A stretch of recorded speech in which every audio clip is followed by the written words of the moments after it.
They all walked in with excuses, attitude, lies, new girlfriends, and disappearing acts. Judge Vonda B ended every single one in seconds. Judge Vonda B court is now in session. Judge, this is case number JVB 1012, case of the Malkoviches.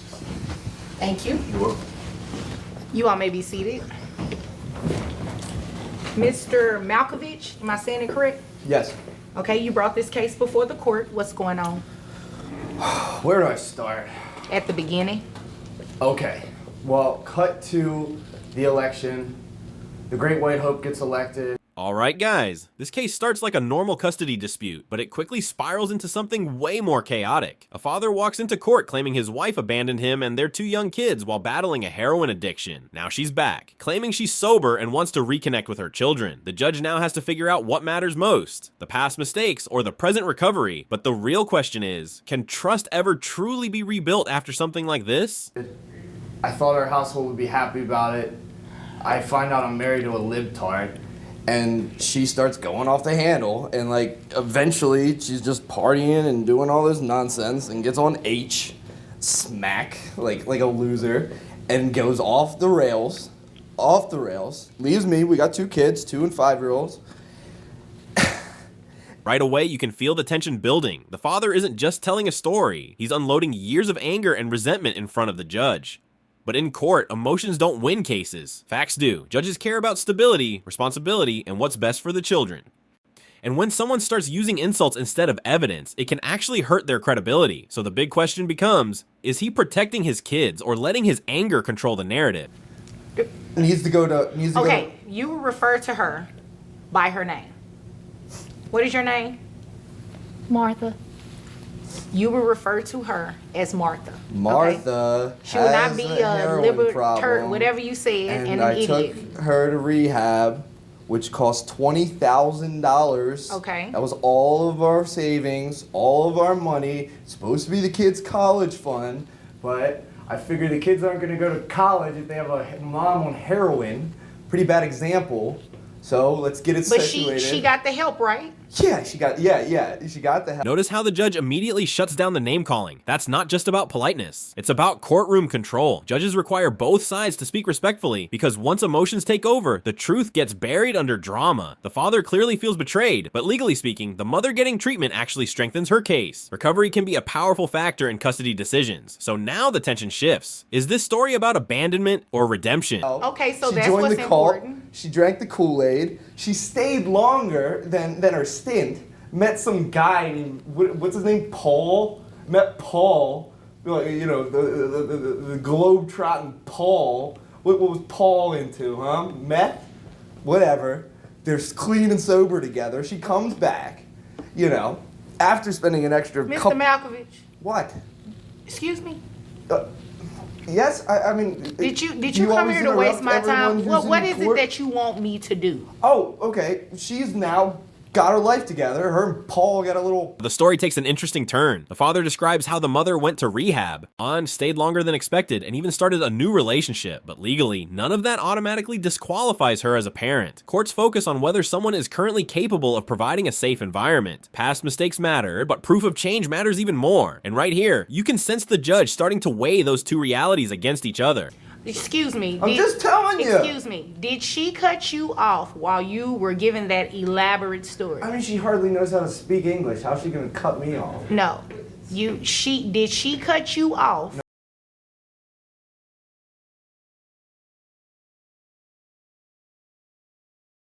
$26,000 with tips a year. You're laughing at that, but you're in this courtroom asking for her to pay you child support. It's either that or just leave me and the kids and let us live our lives and just stay out. You know, they don't need an addict as a mother to be constantly. Do you want me to help you get child support? This is where the legal mechanics kick in. The judge explains something many people misunderstand. Child support follows the child, not the parent's feelings. Since the kids live with the father, the mother may legally owe support, regardless of their personal conflict, and suddenly the power dynamic shifts. The father came in expecting validation, but now the conversation turns toward financial responsibility. Hey, did he really expect this outcome when he brought the case? I'm a little nervous. Well, they're not really on the line if she got it together. And she says she wants to see the kids. And I think you should allow her to see the kids. Okay, I do let her see the kids. She can get. Yeah, but you do not have to demean her while doing so. Ma'am, Yes, ma'am. I know that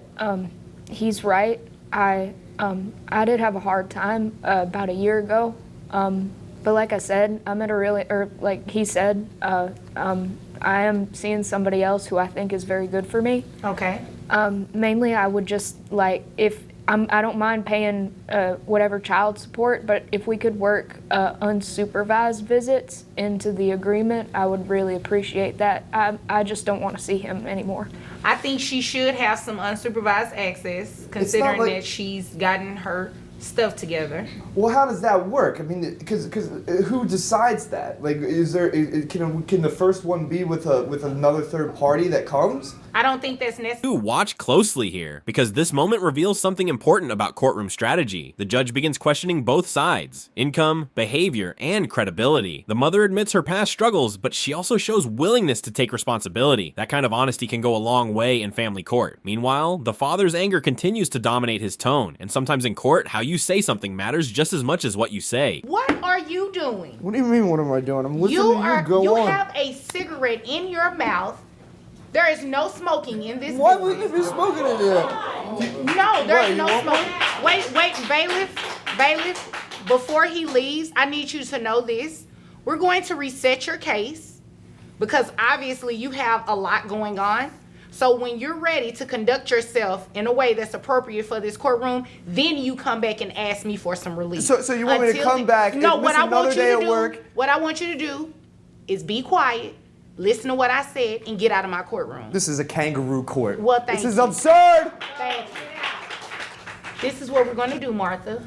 We are going to reset your case to a later date. Just make sure when you come back, you have your financial documents with you, okay? Okay. Okay, if there's nothing further, you're dismissed. Now we reach the emotional heart of the case. The mother asks for unsupervised visits with her children, a huge step that would signal the court trusts her recovery. But the father reacts with fear, imagining worst case scenarios. And that fear is understandable when addiction has been involved. Judges constantly face this dilemma, protecting children while also allowing parents a chance to rebuild their lives. So what would you do in this situation? Caution or second chances? And then the case completely collapses. Just when the judge is trying to move forward, the father lights a cigarette inside the courtroom, a shocking display of disrespect that instantly derails everything. At that moment, the judge resets the entire case and orders him out. In court, behavior matters. No matter how strong your argument is, losing control can destroy your credibility in seconds. If this courtroom moment surprised you too, drop your opinion in the comments, like the video, and subscribe for more real courtroom drama. Support court with Judge Vonda B is now in session. Judge, this is case number JVB 2004, Doug case. Thank you. You're welcome. You all may be seated. Okay, Miss Doug, you brought this case before the court. What's going on?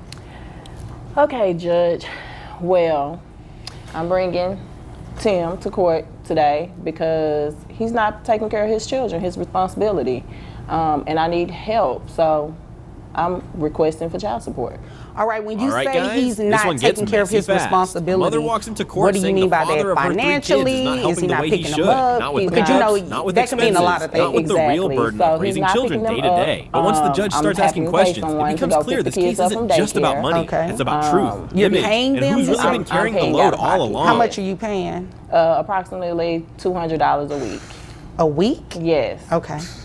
There's 3 different schools that they have to go to pick up the kids, daycare and after school care, and he's not contributing. Okay. I also carry the kids on medical. All right. How much is This is an important early moment because the judge immediately narrows the issue down to specifics. In family court, saying someone is not taking care of their responsibilities is too vague by itself. You need numbers, patterns, and real examples. And once daycare, transport, and medical coverage come up, the case starts getting real fast. Fine, these are not side expenses. These are basic child-related costs, and somebody has to carry them. so he can pay for it? Oh, Judge, he has money. Okay. Yes, he has money. He's in the club every weekend throwing. Yeah, I have receipts. Okay. What kind of receipts do you have? Screenshots from Facebook, Instagram. I mean, I'm blocked, but I have family members that follow him. Just telling all your business. First Yes. off, that's cap. What? Excuse me? I'm sorry. I'm sorry. Look, I'm just saying. No, what did you say? That's a cap. That's cap, yeah. She doesn't have on a cap.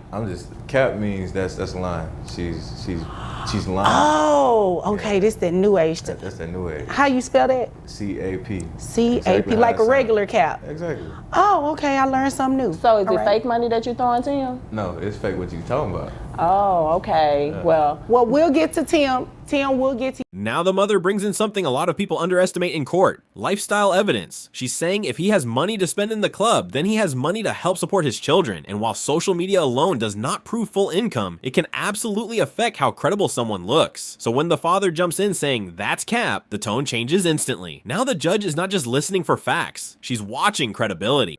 Okay. All right. Now, I mean, he said it's cap. He said you are not telling the truth. Is that true? He's being untruthful. Okay. Is that a screenshot you have right there? Yes, Looks ma'am. like. Okay. It's a screenshot, several screenshots of him in the club. The strip club, might I add, Okay. throwing money on the stages. Interesting. And, Okay. Yes, stacks, chains, everything, Judge. So give me the backstory of this relationship. Like, you all just did not wake up one day and decided that you can't get along, and you're saying he doesn't financially support the kids. How did we get here? Well, Judge, Here the judge wisely slows everything down. Before she rules on support, she wants the relationship history. Because context matters. Not for gossip, but for patterns. Courts want to know how these people got here. How long they've been separated, and who's really been doing the parenting. The backstory won't replace evidence, but it helps frame whether this is a temporary dispute or a long-term failure to provide. should have known better. What do you mean? I met him at the club. Oh, okay. So the same club that he's throwing correct. the money at, you were there too? I was at the, yes. Was he throwing the money at you? No, I was just there That's Oh, as okay. a patron. That's Yes, cap, that's yes. cap. Mr. Tim. You know I spent about $2,000 on her that night. Okay. Well, we'll get to you in just a minute so we can hear about Seriously, Tim. this throwing of money. Seriously. Well, Miss Doug, pay attention to me. Well, Judge, now you were in the club as a patron. Yes, you ma'am. say as a patron. Yes, ma'am. Okay. And he was appealing to me. He had, he was suave. So he approached me, and we exchanged numbers. Okay. And then the next day we went out for breakfast, and from there we just were inseparable until he started back clubbing. I guess the kids became too much for him. Oh, okay. So in between that time, you all had the 3 kids. Correct. Got you. Okay. So All we've right. been on again, off again, more off than on, and I need help with these kids now. They're growing. How long have And now we get the emotional contradiction at the center of the case. The mother admits she met him in the club, but she also says life changed once the children came. That's where a lot of support cases turn. People may start in one kind of relationship, but once kids are involved, the law stops caring about romance and starts focusing on responsibility. The real issue now is simple. Who has actually been showing up for these 3 children? Not at this moment, Judge. Okay. All right. Now, Mr. Tim, give me your last name, because I don't just want to call you, by your first name, No. unless you prefer me to call you Mr. Tim. No, it don't matter. Hall. Hall? Okay, Mr. Hall. Now, you said she was capping. Let's Cap. talk about that. Big cap. So is she capping about you all's relationship, you all meeting in the club? She said she was a patron, but you said you spent like $2,000 on her. I mean, No, what part she's capping about is me not taking care of the kids. okay. I'm a firm believer. I take care of mine. All right. Now, define what you mean by taking care of your children, because she just said that she's paying someone $200 a week to transport your kids and pick them up and take them to daycare in different schools. So is that true? Like, are you not helping with that? No, I help with that too. All right. That's cap as well. You know what I'm saying? How Like, do you, How do I contribute? yeah, how do you do that? I give you about how much I give you a month? I give you what? If you gave it to me, you would know. So you should know. That's I a gave it to good you. point. If you gave it to me, you should know. I gave you, 10K? That's a good point, Mr. Hall. I gave her 10K, right? 10K as in 10,000? 10Ks and 10,000. Okay. This is where the father finally gets his chance to defend himself and immediately makes a huge claim. He says he gave her $10,000 a month. That is not a small number. In fact, it's such a big number that if it were true, it should be easy to prove. Bank transfers, receipts, messages, statements, something. And that's the problem. In court, a bold claim without proof can hurt you more than staying quiet. That's a lot of money. All right, hold on 1 second. Miss Doug, did he give you $10,000? That would be a lie. Okay. A whole lie. That's cap. So- How's that cap? I got the statements. I got the receipts. All right, what kind of statements and receipts did you bring with you today? I don't got it on me, but you know what I'm saying. But You knew you were coming to court for child support, right? correct. All right, He thought his looks was gonna help, Judge. But who is he trying to appeal to? That's you. I'm not interested, Mr. Hall. I mean, don't get me wrong, you're not a bad looking guy, okay? Appreciate that. Thank you. But I'm not interested. We're not here for that. Sure. I just want to know what these numbers look like. Well, okay. So the numbers is I gave her $10K a month, All right. right? For the I have that. For the child support, 10K a month $10K a month. for how many months? For how many months? Yeah, Probably about like 7, 8. 7, 8 months. Who's counting? You know what I'm saying? Watch how the judge handles this. She doesn't get distracted by confidence, flirting, or swagger. She brings it back to one thing: evidence. The father keeps talking like his word should be enough, but family court doesn't run on vibes. It runs on documentation. And once he admits he came to court without the receipts for such a massive amount of supposed support, the entire story starts collapsing under its own weight. It's not. What do you do for a living? I'm a rapper. You're a rapper? Okay. And how much money do you make? I make about like 200,000, but it's like that's whenever taxes and everything is deducted. Mm-hmm. She on my neck about payments and you know what I'm saying, stuff like that. I get about at least 30,000. You know what I'm saying, to myself that I can use for myself and what I want to do. Which is throwing it in the club. Which is throwing it in the club, of course. Mr. You know Hall, what I'm saying? Mr. So Hall, she's taking all my money. Mr. Hall. Yes, ma'am. I may look young, but I wasn't born yesterday, okay? Okay. Do not come in here and waste my time. I ain't wasting your time. You and I both know that I have heard that song and dance. Now the case shifts from attitude to math. The father says he's a rapper and throws around big income numbers, but then tries to soften the reality by talking about deductions and personal expenses. Judges hear this all the time. People boast about success until support is on the table, then suddenly their income becomes complicated. That's why this moment matters so much. The judge is warning him, you cannot flex 1 minute and minimize the next. Over and over again, where people come in here and say they make all of this money, but the moment they realize they're more than likely, or if there's a possibility they could be placed on child support, they try to diminish it and say, oh, I don't make this much, but it really is that much. You follow me? I'm following you, but here's the thing. The though. math ain't mathing. Here's the thing though. She takes a chunk out of my money. Then you gotta understand too, I got a rap career. All right. So I put a lot into that, so that way I can feed mine. Don't do that. Don't do that. We trying to put on a good show for these people. Well, no, you don't. That's the thing. You don't have to put on a show for anybody. I don't need you capping right now, okay? That's what you said, right? That's what you said she was doing. So I don't need you to do that to me. I need you to be honest with me, because you paying child support is going to be based on the evidence that I hear. And as of right now, you haven't said anything. This is one of the strongest legal moments in the whole hearing. The judge explains that if he wants the court to believe he earns less or has already paid substantial support, he has to prove it. Not imply it, not style it, not perform it. Prove it. And that line, the math ain't mathing, lands because it cuts through all the noise. Or provided me with anything that would totally go against what she just said. You said you're giving her all of this money, $10,000 for 7 to 8 months. That's between $70,000 and $80,000 roughly, right? Right. That's a lot. It would be enough. However, testimonial evidence is evidence, and she's saying she didn't receive it. You're not showing anything that would suggest you gave it to her. So it's giving cap right now. That's what you said. It's giving lies. It's giving lies. Yeah. What is given is insufficient evidence. That's what it's given, okay? So, I mean, without anything showing that you've actually given her this money, I can only go off of your word. And you said you made $200,000 a year. Yeah. So is that true or is that not true? That's true. Okay. So like, the rapping, that's where it goes to. That's where the majority of it goes to, for sure. I understand. You know what I'm saying? So is it possible that $200,000 is your bottom line and you actually make more? Nah. Because you just agreed with her when she was talking about throwing money in the club. I make less. All right. Well, I tell you what, when you bring something in here that... His defense is looking less like evidence and more like damage control. Clip 2. Here's the turning point. The judge takes his own testimony in the $200,000 income and uses that as the basis for calculating support. That is a huge courtroom mistake on his part. Once you say a number under questioning and you have nothing credible to reduce it, the court can rely on it. This is why people lose cases. They think they're winning. They talk too much, bring too little, and underestimate the judge. Suggest that you make less, as well as suggest that you've given her $70,000, $80,000, then we will consider it at that point. But today I can only go off of the evidence that I heard.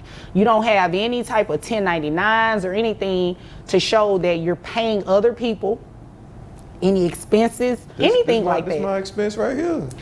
Okay, Mr. Hall, you came here to waste my time. I work, Mr. Hall. You know I work. Yeah, I know you work for sure. And you know, I don't like to steal people's phrases, but according to what Ms. Doug said, and I'd have to agree with her, the math ain't mathing. It's really not. Because if you're spending that type of money on kids, you're gonna bring that to court. That's the first thing you're gonna want me to see, right? Right. Okay, all right, so this is what we're going to do. I'm going to base your child support off of that $200,000 a year per your testimony. So under Texas law, it's capped, okay? So I can't place you on child support based on $200,000 a year per se, because your child support would be a lot. So it will be capped, which will make your net resources $896.72. And you said there are 3 children. Do you have any other children outside of those 3? Not that I know of. Okay, I'm going to move right along. All right. So health insurance, she says that she pays $250 a month for all 3 children. Do you have access to health insurance that will be cheaper than that? Yeah. Or can you get health insurance on the children? Because if Now the ruling gets technical, but the logic is straightforward. The judge explains that under Texas law, child support is capped, so she's not just pulling a random number out of the air. Yeah, she's applying the legal formula to his admitted income and then addressing health insurance separately. That matters because support is not just about monthly cash. It's also about who covers medical needs. In other words, parenting costs more than just showing up with excuses. not, you're going to reimburse her that $250. So okay, so run this to me, Judge. How much am I looking to be paying per month? Right now, without any reimbursement of health insurance or any credit for health insurance that you could possibly get that's cheaper than $250, you're looking at make sure I got this right, $2,969 a month. Got 3 months. But that's a break, because you said you give me 10,000. So that's a whole break. You know. Ain't Yeah. no name used to You shouldn't be already. bothered. Yeah. You shouldn't be bothered. So, Mr. Hall, Should've found you in the club. excuse me. I know you're still soft on her, but I'm talking to you right now, all right? So, did you have access to health insurance that would be cheaper than $250 a month? Yeah, I can get some. Okay, so this is what we're going to do. It doesn't change your child support amount really at all. So, what we will do, instead of you paying her $250 a month for reimbursement, I'll give you credit of $100. Oh, okay.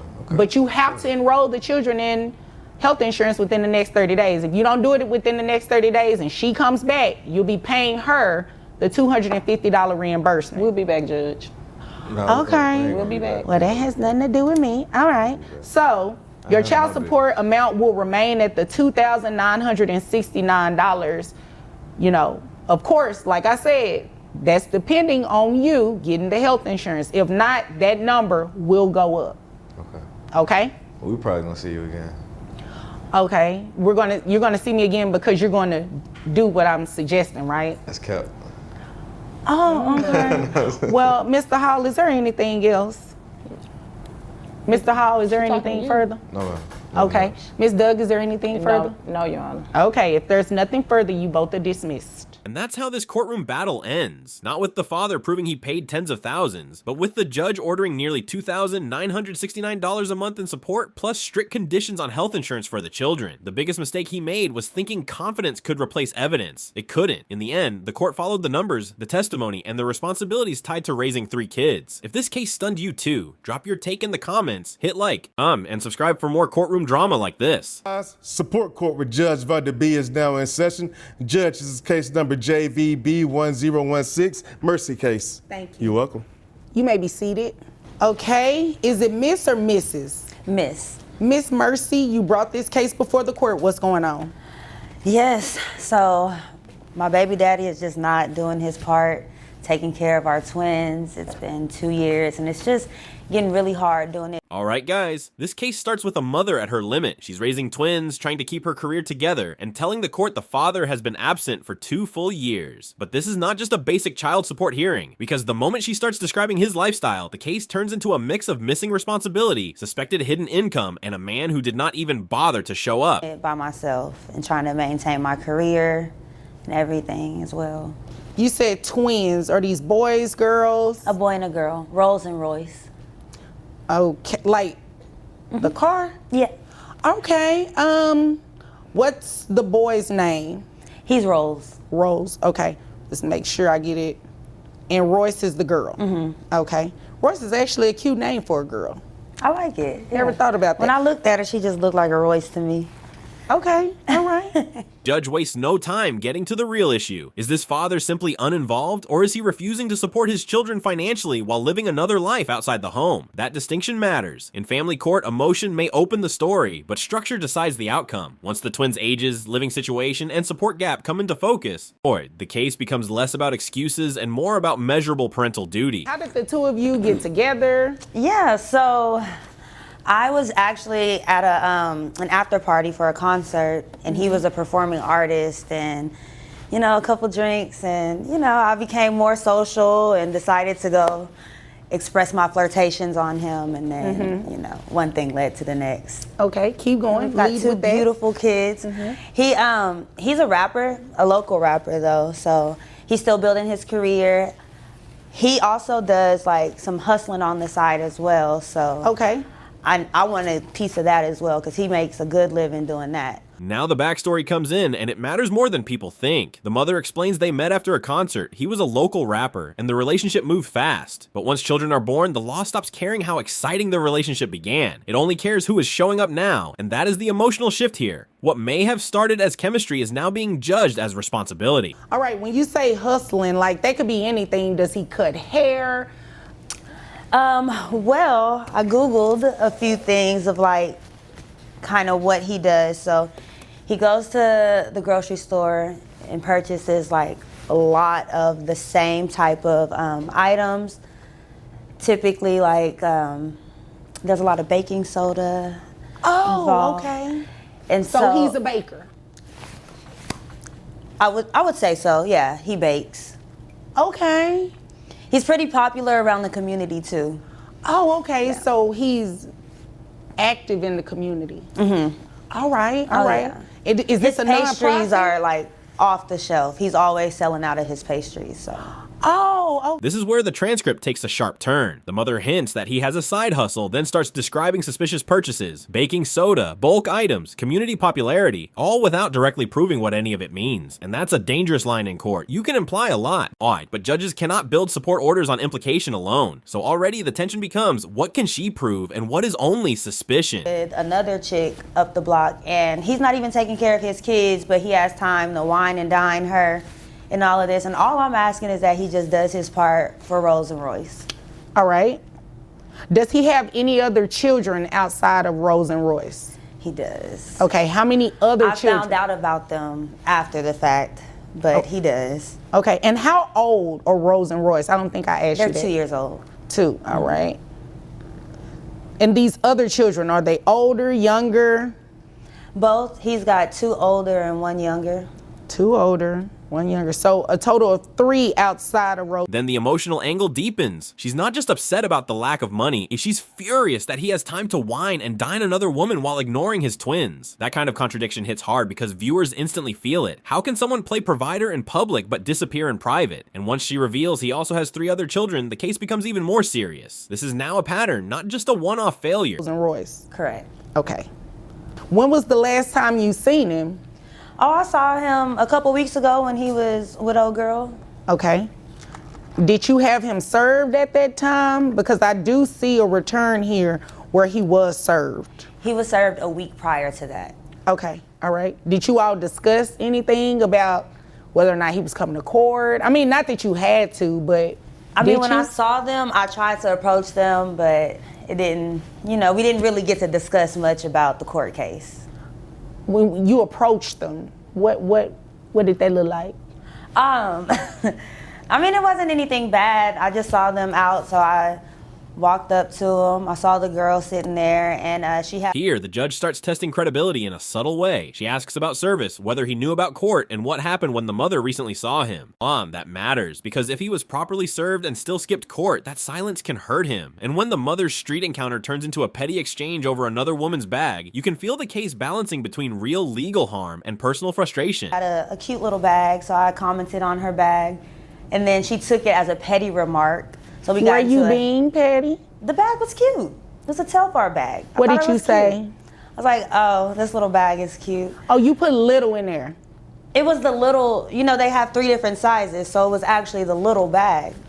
Oh, okay, because adding little in front of something could come off as petty. But if she had the medium bag, I would have probably said, oh, this medium bag is cute. Okay, with the story. So yeah, she didn't like what I had to say, so we got into a heated argument. So needless to say, I didn't even really get to have a conversation with my baby daddy, so I'm not sure why he's not here, but I do know that he got the papers. Okay, all right, so did you want me to look at that? Yes. What you did on the Google search? Yes, please. I've already got it opened up to the page. Thank you. Okay, it's a lot in here. And I appreciate you being prepared and you have it all. This part is almost funny on the surface, but legally it is important. The judge lets the mother tell the full story, even the awkward details, because sometimes those moments reveal tone, motive, and how communication between the parents has broken down. But once the Google research binder comes out, the case shifts again. The mother came prepared, but preparation alone is not proof. The court still needs something concrete enough to calculate actual support. Baking, we'll just say baking. How much do you think he makes on a monthly basis? I would love to find out because I keep hearing different answers, and according to him, he's always broke. According to him, he doesn't break even. He's always owing money, and but I know that to be a lie because he's wine and dining this woman. Upwards. In what amounts? Because all you provided me were things that you pulled off of Google. It's not necessarily anything scholarly, not anything that is grounded in fact or even law. It's just things you pulled off Google, and I see there are some pictures from an Instagram page. So I would assume about $20K weekly is what he brings in. Now we hit one of the biggest legal turning points in the hearing. The mother estimates he may be making $20,000 a week, based mostly on social media posts, Google searches, and the image he projects online. But the judge immediately draws a line. Social media flexing is not verified income. That distinction is crucial. A person can look rich online and still not provide enough legal proof for the court to raise support beyond a base amount. He's one of those. He's on social media. Mm-hmm. Okay. Well, here's the thing. You said he makes about how much from his regular job? $60K. $60K. All right. So here's the thing. Yes, in some circumstances, you can order that people pay child support based on what you believe is what they're making. However, the issue here is that you're basing it on and I can't make someone pay child support based on an assumption. Even if his caption says like how much money he's got. Well, and here's the thing about these captions, and that's why I said, is he one of those? Because people stunt and put certain things on social media. That doesn't necessarily mean that's what it is. Like he said here, just made 5 bands. Like, what is that? Is that a random one-time thing? Is that something that he's doing weekly? Like, you really can't tell just by looking at these posts. This is one of the clearest legal explanations in the whole case. The judge is not dismissing the mother's instincts. She's explaining why instincts are not enough. Captions, posts, and flashy claims may suggest a lifestyle, but they do not establish a reliable pattern of income unless they are consistent and measurable. That's the difference between suspicion and evidence. So the big question becomes, do you think social media should count more in cases like this? All the time. It's clear that he has a lot going on. Except taking care of these kids. Well, I didn't say that. Those are your words. It's clear he has a lot going on, but that one caption is the only one that I'm seeing that says any mention of an actual dollar amount. Okay. You know what I mean? Mm-hmm. So, he was served to be here today, so he knows he was supposed to be here, so we can go ahead and place him on child support to ensure that you do start receiving some child support for the children. Okay. But the additional amount, we can't do that unless you come back and say, you know, he's making this much more, and you actually get something a little bit more concrete. Okay. Okay, does that make sense? Mm-hmm. Health insurance, who can... Now comes the consequence of the father not showing up. Because he was served and failed to appear, the judge can still move forward and put a child support order in place based on the information available. But she also makes something very clear. If the mother later returns with stronger, more concrete proof of higher earnings, the amount could change. So today's ruling is not necessarily the final truth. It is the legally supportable starting point. $150, all right? And you said he has 5 children total. Correct. All right, so we're gonna base that off of 15%. Do you know if he has access to private health insurance? I'm not sure. Okay. Maybe. Well, if he does, the reason I ask, because if he does, then he can decide after he gets this paperwork today that he wants to come back to court, proof of his actual income, proof of health insurance, and try to get it cheaper. Yeah, he's not doing all that. He might. He didn't even bother to show up today. Well, he didn't. I mean, obviously, I'm looking at an empty chair, but you'll be surprised. Some people do come back, especially when you start speaking about money. Okay? So, giving him credit for the other 3 children that he has, his child support would be based on 15% of his income. You understand what I mean by that? Yes. Okay. So, do you have any questions about that? This part gets technical, but it is where the law really kicks in. The judge factors in that he has 5 children total, which affects the percentage used for support. She also addresses health insurance separately, because child support is not just one flat number pulled from the air. It is calculated through income, existing obligations, and medical costs. And once she does the math, the emotional guessing finally gives way to a number the court can actually enforce. Is that a no? Just maybe what the dollar amount is. Okay. Oh, I was getting to that. Oh, okay. I was getting to that. Okay. So, based on 15% of his gross income, based on $60,000 a year, is $5,000. His net is $4,120.17. 15% of that would be $618, plus the $150 reimbursement. Brings it to $768 per month, and that's for both kids. Okay. Why did you look like that? You look like it's based on his income. Each kid would well exceed I'm gonna what find it out is. the rest of his income because I know. Well, I mean, if you find it out and you bring something in here, it's credible. It's something that I can actually quantify. Like if you bring in receipts.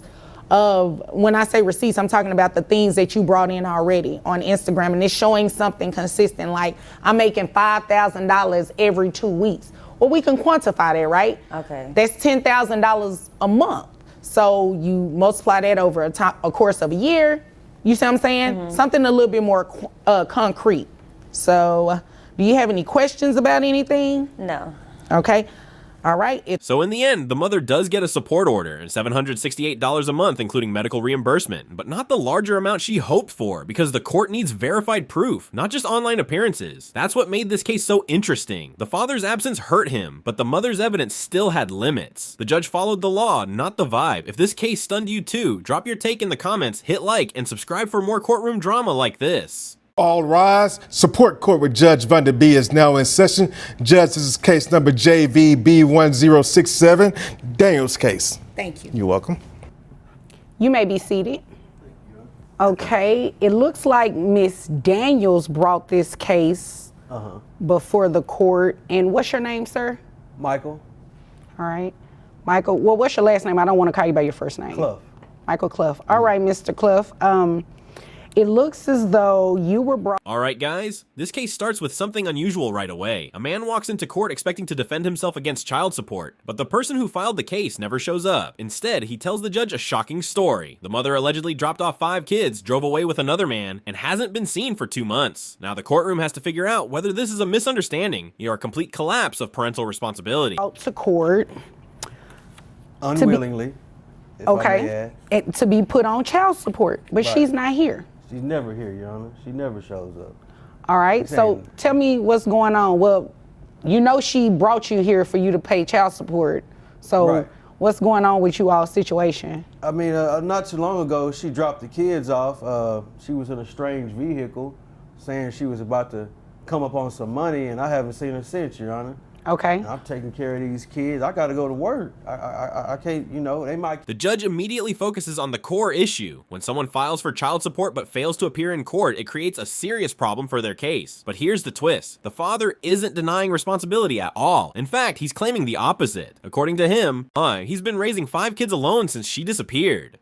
That flips the entire narrative and raises a new question. Who actually needs support here? Kids, I had them, I made them, but, you know, I got to go to work. You know? Okay. How many kids are we talking? 5.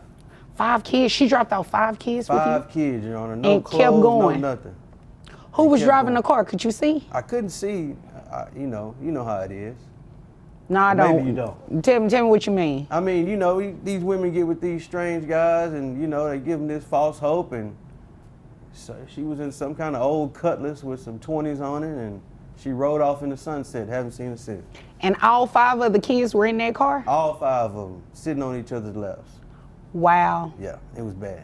Oh my gosh. Are any of the kids in? Then the story becomes even more dramatic. The father says the children were packed into a car without car seats, diapers, or any real preparation. If true, that raises concerns beyond finances. It touches on child safety and potential neglect. Courts treat situations like that very seriously. What began as a financial dispute now starts sounding like a breakdown in basic parental care. Car seats or should be in car seats? No car seats. My youngest kid didn't even have any diapers, Your Honor. You know, I called my mom and asked her. She said no, so I had to do what I had to do. Okay. Yeah. So how long ago did that happen? Like 2 months ago. 2 months? 2 months ago. Have you heard from her at all? Haven't heard from her at all. I sent her some texts when I got the letter about coming to court, but Right. I haven't heard anything since. Okay. Did she tell you she was going to bring you to court for child support? She did. Now the judge starts establishing a timeline. 2 months without hearing from a parent is significant, especially when 5 children are involved. Judges often use these moments to determine patterns of behavior. Is this a temporary situation? Or evidence of abandonment? Those distinctions matter greatly when courts evaluate custody or financial responsibility later. She did. And then she dropped the kids off, and I haven't seen her since. Okay. So what was the conflict? Like, what happened for you all to get to the point to where she said, I'm going to file child support on you? Well, I was working out of town, Your Honor, and I was sending her about $500 a week, but she wasn't satisfied with that. She felt like she should have $2,000 a week, and I just couldn't do it, Your Honor. I couldn't survive off giving her that much money, and you know, I tried to work it out with her, and then I ended up getting a letter in the mail, which I thought was cool. Here we learn what originally caused the conflict. The father says he was already sending $500 a week while working out of town, but the mother demanded 4 times that amount. That moment highlights a common courtroom reality. Child support must be based on ability to pay, not expectations alone. And the judge is clearly trying to understand whether those financial demands were realistic. Crazy. Okay. Are the kids on any type of government assistance or anything? No, ma'am, Your Honor. I pay for everything. Okay, you Yes, pay for ma'am. health insurance and everything like that? All of it. All of it. And I work at McDonald's, Your Honor. I can't afford that, you know. 5 kids, McDonald's salary. It's hard out here. Okay. For So a you're kid. in management? No, I work on the line. I'm a cook. Oh, okay. Okay, Yes, got ma'am. you. Best All right. cook out here. I know that's right. Yeah. Too bad I don't eat at McDonald's, otherwise I'll put your cooking skills to the test. Oh, yes, ma'am. Yeah, but you cook other stuff, right? You can cook outside of Oh, yeah, what I you cook make. other stuff outside of work. Okay, all right. You do like private Another critical detail emerges when the father explains his job. He works as a cook at McDonald's while covering the expenses of 5 children. That dramatically reshapes the financial picture. Courts calculate child support using income, employment stability, or unavailable resources. Suddenly, the judge has to evaluate this situation not as neglect, but as someone struggling to keep everything afloat. home stuff. So, like, if me and my husband needed a private chef, no, you could you do and that. Your husband don't want the stuff I cook, Your Honor. What you cook? I'm not at liberty to discuss that in the courtroom right now. Oh, Yes. okay, got you. Right. Right, okay. If you know what I mean. I don't know what you mean, but you know what? I don't even want to know. Yeah, you probably don't. Okay, all right. So this is what we're going to do. We're going to go ahead and dismiss this case. I appreciate that. No I problem. left him in the car, so I really do got to get back out there. You left them by themselves? What? A dog watching them. There's a dog watching the kids in the car. The dog watching. Is it like a German Shepherd? I have a German Shepherd. No, it's a poodle, but he's trained to watch the kids. So you left the poodle with the kids? Yeah, the kids. Yeah. How old is the oldest child? 11. Well, I guess that's not too bad. How old is the youngest child? 2. Oh, okay. It's not too bad, but let me hurry up and get you out of here. And then the case takes an unexpected turn. The father admits the children are waiting in the car outside the courthouse, with a dog watching them. It sounds almost unbelievable, but it reveals how desperate his situation might be. Judges often see moments like this where life chaos spills directly into the courtroom. The priority now becomes ending the hearing quickly so those kids aren't left unattended. So you can go back and get with those kids, I okay? appreciate that, Your So Honor. we're going to dismiss this case. Now, she does have the right, if she wants to refile it in the future. Right. That's not saying that she will get what she's looking for, but she does have the right to do that. I just want to make sure that you understand that. Right. Well, I don't think she'll show up anytime soon. She went to Miami to get a BBL, so. What's a BBL? It's where, they take the fat from the stomach and put it in the butt. Yeah. Oh, So I so don't like know. plastic surgery? I guess. I mean, I seen a picture. It was 10 or 12 of them in wheelchairs at the airport, so. Okay, well, I think all we're in right. the wrong business, Maybe so. I need to be one of those doctors. Right. Okay. Well, Mr. Clough, if there is nothing further, you are free to leave and get to the car to get with those kids, okay? Right. I'm gonna get there right now. Judge ultimately dismisses the case, not because the issue doesn't matter, but because the person who filed it never appeared to argue it. Legally, courts cannot move forward without the party requesting support. However, the judge reminds him that the mother still has the right to refile later. In the end, this courtroom moment highlights one simple truth. In the justice system, showing up matters. If this case surprised you too, drop your opinion in the comments, like the video, and subscribe for more real courtroom drama.